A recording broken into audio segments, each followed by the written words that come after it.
It's my pleasure to introduce John Copenhaver, a class of 2011 Lambda Fellow in Genre Fiction. I am John Copenhaver, and this is an excerpt from my novel, Dodging and Burning, which is a literary mystery set during World War II. The story, in part, revolves around Jay, who's a closeted war photographer, and his fraught relationship with a debutante named Bunny Prescott. In this scene, Jay has invited Bunny over to look at photos taken of her 18th birthday party, and this is told from Bunny's perspective. I slipped my finger under the flap of the envelope, and being careful not to bend the photographs, slid them out. The first few were panoramic shots of the party before dusk. They were well composed, but not especially remarkable. We noted some of the bad dresses. We laughed at the unfortunate facial expressions on several of the guests. Eyes half shut, double chins, that sort of thing.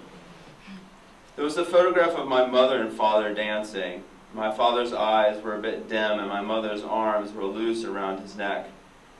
They appeared tipsy and their posture was a little inappropriate. I don't like this one, I said. Jay removed the photo and flipped it face down beside him.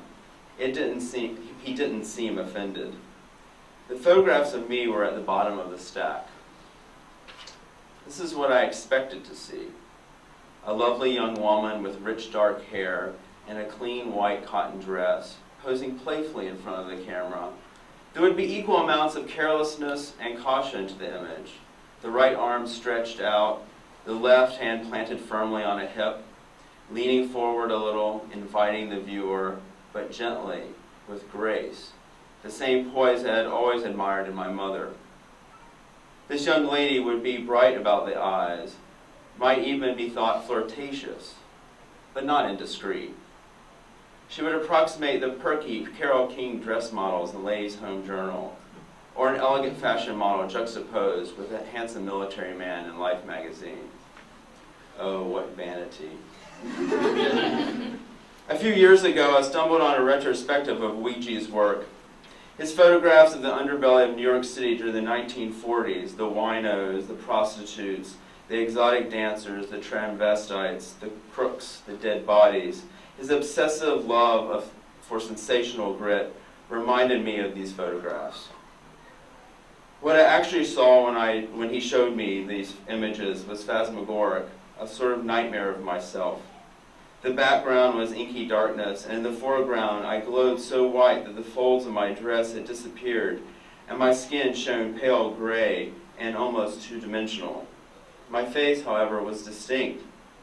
In one picture, the expression was exceedingly desperate, almost angry. In another, slack-jawed and empty-eyed, arms straight at my sides, graceless, even absurd. The last image had me bending forward, my cleavage luridly, if carelessly, accentuated.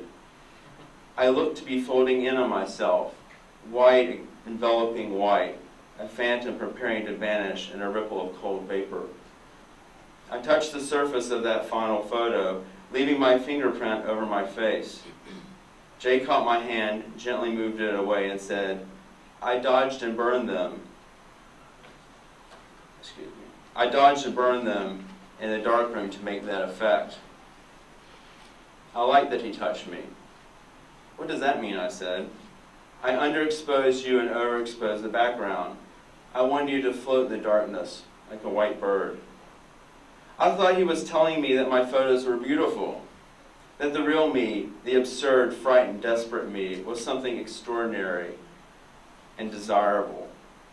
If I had stripped down in front of him, I thought, it wouldn't have been more intimate than those photographs were.